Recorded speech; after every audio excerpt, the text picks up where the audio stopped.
Eu vi isso acontecer pela primeira vez no trabalho. Eu tinha acabado de ligar para um cliente quando todos os cabelos da minha nuca se arrepiaram. Algo na minha visão periférica chamou a minha atenção. Eu trabalho em uma loja de jogos de tabuleiro e, olhando as prateleiras de jogos, estava um cara magro com uma barba desgrenhada. Ele estava de costas para mim, mas quando ele se virou de lado, bem no limite da minha visão, pude ver que sua boca estava escancarada, como se ele estivesse gritando. Estranho, certo?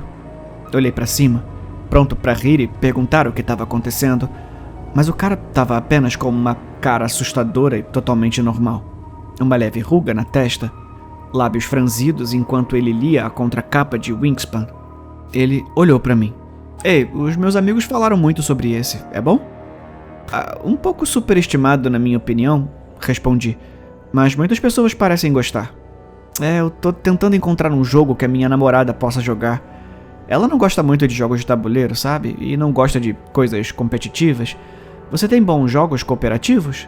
Bom, posso sugerir um Rolescreve?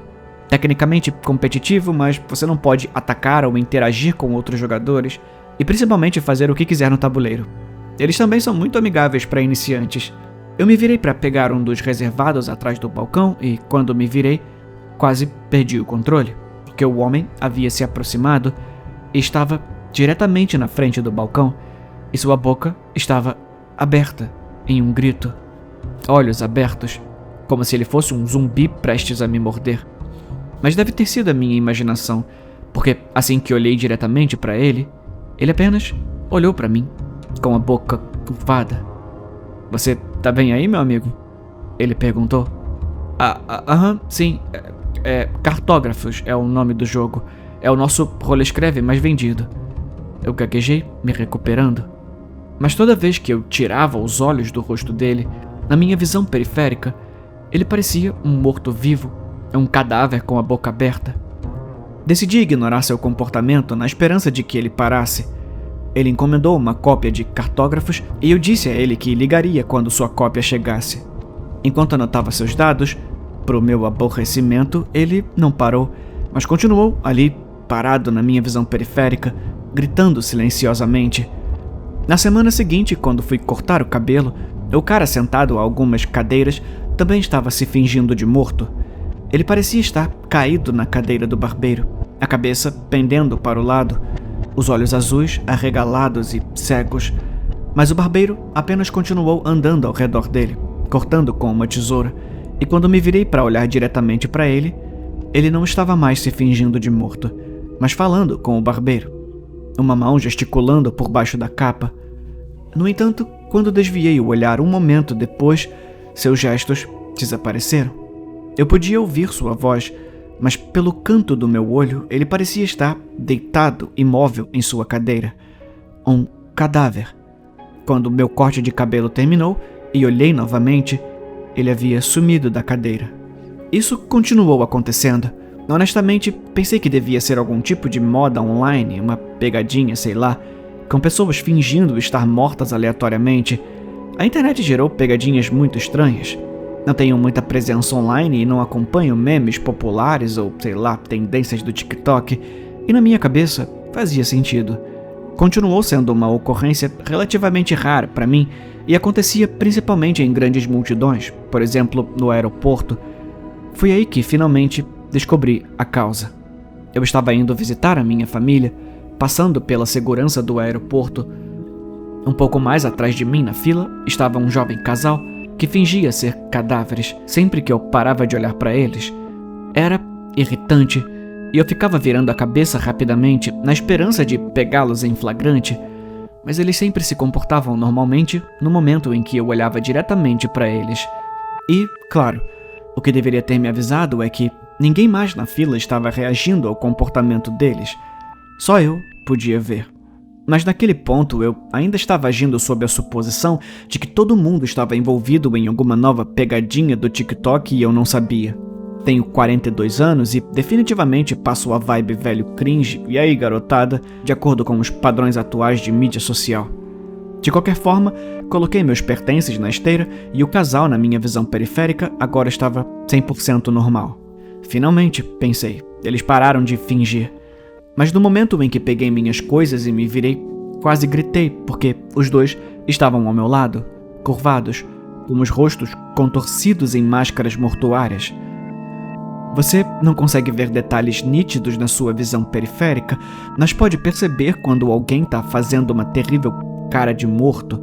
No entanto, quando olhei para eles de frente, para dizer para pararem com essa merda, ambos estavam normais, olhando para mim como se eu fosse o estranho. A mulher realmente se escondeu atrás do parceiro. Foi quando percebi duas coisas. Uma, que eu era a fonte da estranheza, e outra, que, mais especificamente a fonte disso, estava nas minhas coisas. Procurei em meus bolsos, meus dedos fechados no metal frio, e foi então que tudo fez sentido para mim. Encontrei o relógio de bolso do meu pai. Agora, algumas informações básicas sobre esse relógio. Papai me deu um dia antes de morrer. Estava rachado e não funcionava. Ele o tinha desde que me lembro e, quando eu era pequeno, perguntei por que ele sempre carregava um relógio quebrado. Ele me disse que era uma herança de família e que as rachaduras não importavam porque marcavam as horas de uma maneira diferente. Essas foram as suas palavras. Quando ele finalmente o passou para mim, ele parecia perturbado ao me dizer: "Não sei se é uma bênção ou uma maldição poder ver as coisas que isso mostra."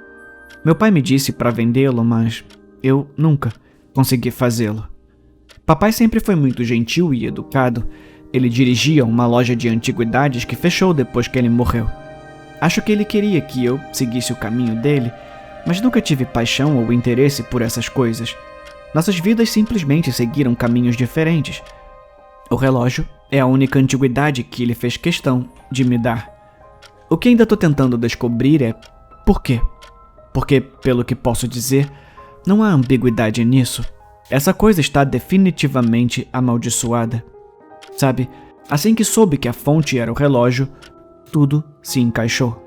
No final daquela viagem em família, quando voltei ao trabalho, segui meu palpite e procurei aquele cara que encomendou o jogo dos cartógrafos. Ele nunca mais voltou para pegá-lo quando chegou. Eu o mantive na prateleira para ele, embora devesse apenas tê-lo colocado nas prateleiras principais para as pessoas poderem pegar. Ainda tinha o nome dele e procurei seus dados e imediatamente encontrei seu obituário da mesma semana em que ele entrou na loja. Então, foi isso que papai quis dizer sobre o relógio contar as horas de uma maneira diferente. Se eu soubesse o que estava acontecendo quando o cliente encomendou o jogo, poderia tê-lo avisado. Poderia ter avisado a ele: "Ei, amigo, talvez devesse pegar algo que esteja em estoque no momento. Melhor ainda, esqueça os jogos, faça o que quiser nas últimas horas da sua vida. Comece a verificar essa lista de desejos. Talvez compre algo mais significativo, porque será a última chance de dar um presente para sua namorada." Mas ele teria ouvido. Olhando para trás, lembro-me, quando era criança, de como aconteciam coisas com meu pai e não faziam sentido na época. Ele entrava em discussões aleatórias com estranhos. Era tão incomum porque meu pai não era um homem conflituoso, sempre educado, mas de vez em quando, no antiquário, lembro que ele saía com um cliente, e o cliente saía chateado, gritando, xingando ou soluçando histericamente, às vezes saindo tão rapidamente que esqueciam o que quer que tivessem comprado. E também, uma vez no shopping, papai foi instruído a sair de uma loja depois de incomodar um funcionário. Coisas assim. Agora, percebo que ele deve ter tentado alertar as pessoas. Mas isso realmente ajudou elas? Qualquer um deles. O relógio é uma bênção ou uma maldição? O relógio nem sempre esteve quebrado. Alguém quebrou. Arremessou-o contra uma parede ou contra o chão, talvez num momento de frustração. Talvez meu avô, talvez antes dele. Mas ele não jogou fora. Ele passou para o meu pai. Agora, eu gostaria que papai tivesse vendido. Gostaria que ele tivesse dado para outra pessoa. Eu sei que não é culpa dele. Todo mundo tem seu tempo, mas há algumas coisas que talvez seja melhor as pessoas não saberem. E talvez papai achasse que alertar as pessoas fosse a coisa certa, mas eu sou do time que acredita na maldição nesse caso. Saber é definitivamente uma maldição. Eu prefiro não saber. Eu deveria ter jogado esse relógio fora, mas, como meu pai e o pai dele antes, eu simplesmente não fiz isso. Agora é tarde demais. Eu estou sentado aqui em casa e cada vez que passo pelo espelho do banheiro, cada vez que vejo o meu reflexo no limite da minha visão, é tarde demais para deixar de ver meus próprios olhos mortos olhando para mim.